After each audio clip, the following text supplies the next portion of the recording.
Devotion நன்மை செய்ய திராணி இருக்கா? 2 தெசலோனிக்கேயர் 3:13. எருசலேம்ல இருந்து எரிகோவுக்கு போற வழியில கள்ளர்களால் தாக்கப்பட்டு குற்றுயிரா ஒரு மனுஷன் கிடக்குறான்.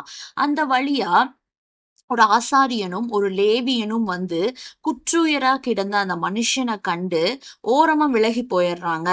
குற்றுயிரா கிடந்த இந்த மனுஷன் இவங்க இருவரையும் பார்த்தப்ப உள்ளத்துல ஓரளவு நம்பிக்கை கூட வந்திருக்கலாம்.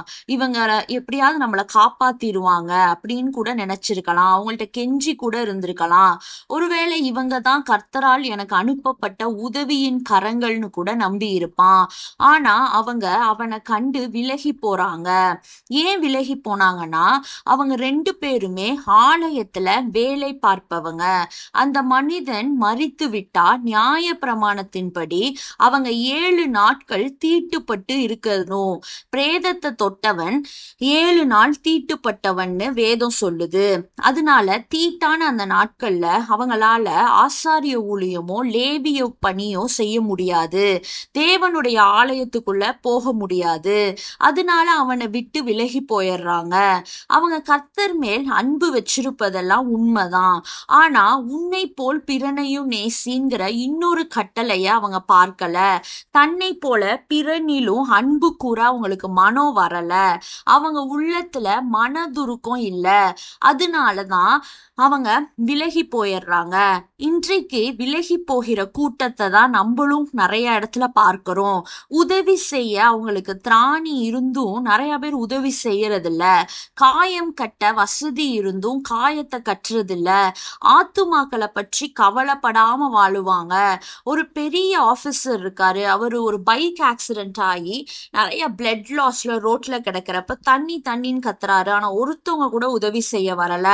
எல்லாரும் விலகி போயிடுறாங்க. ஏன்னா ஏதாவது போய் பார்த்து அவர் இறந்து போயிட்டா போலீஸ் கேஸ் ஆகிரும்னு பயந்துட்டு ஸ்டேஷனுக்கு அலையணும்னு போயிடுறாங்க. அவரை யாருமே அந்த டைம்லி ஹெல்ப் பண்ணாதனால அவர் மரிச்சு போயிடுறாரு. இது ஒரு இரக்கமில்லாத உலகம், அன்பில்லாத உலகம். கடின இருதயம் உள்ள ஃப்ரெண்ட்ஸும் உறவினர்களும் நமக்கு உதவி செய்ய முன் வர மாட்டாங்களான்னு அங்கலாய்ப்போட நிறைய பேர் காத்துட்டு இருக்கலாம். ஆனா அவங்க விலகிதான் செல்வாங்க. கண்டும் காணாதபடி நடந்து கொள்ளுவாங்க. நாசியில் சுவாசம் உள்ள மனிதனை நம்புவதற்கு அவன் ஏமாத்திரோன்னு வசனம் சொல்லுது.